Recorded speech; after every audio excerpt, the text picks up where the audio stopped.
আসসালামু আলাইকুম, আমি ডাক্তার নাজমুল। স্ক্রিনে আপনারা যে বিড়ালটাকে দেখতে পাচ্ছেন, ও সাধারণত কৃমির সমস্যায় ভুগছিল এবং কৃমির সমস্যা এতটাই সিভিয়ার লেভেলে চলে গেছিল যে ওর বমির সাথে কৃমি বের হতো আর ও আস্তে আস্তে খাওয়া দাওয়া বন্ধ করে দিচ্ছিল।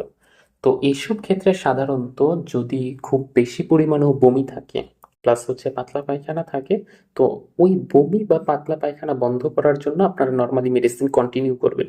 কিন্তু মোস্ট অফ দ্যাম টাইমে আলটিমেটলি দেখা যায় যে এই বমি বা পাতলা পায়খানা সহজে বন্ধ হতে চায় না।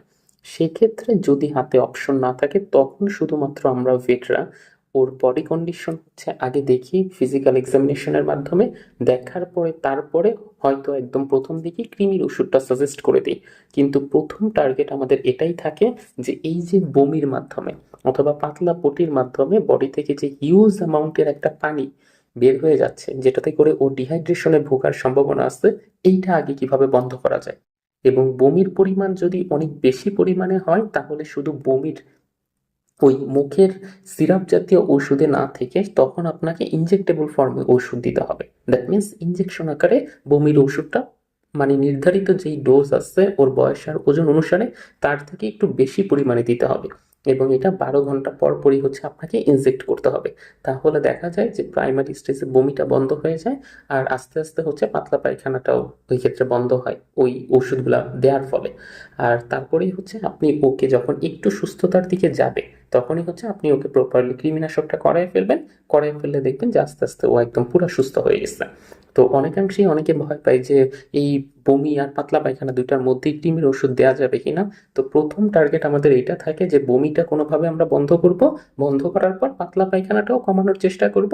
যদি একান্তই পুরোটা না কমে, মোস্ট অফ দ্য টাইমই কমে না, এরকম আমার কাছে এরকম একটা পেশেন্ট আসছিল যে অন্যান্য সব ডাক্তার সব ওষুধ ব্যবহার করা শেষ, কিন্তু কোনোভাবেই পাতলা পায়খানা ঠিক হচ্ছিল না।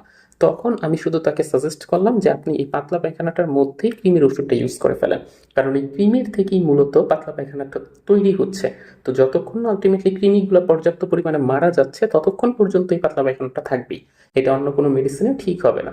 এবং দেখা গেল যে কৃমির ভালো যে ওষুধটা, সেটা দিয়ে কৃমিনাশকটা করানোর ফলে বয়স আর ডোজ অনুসারে আমি ডোজটা সামান্য ওই ক্ষেত্রে বাড়িয়ে দিয়েছিলাম। আর তারপরে আস্তে আস্তে ও খুব ইজিলি সুস্থ হয়ে গেছে। মানে এত ড্রাগ ব্যবহার না করে যদি প্রথমেই আমরা এই ইয়াটা ডায়াগনোসিস করতে পারতো, তাহলে হচ্ছে আরো সুবিধা হইতো।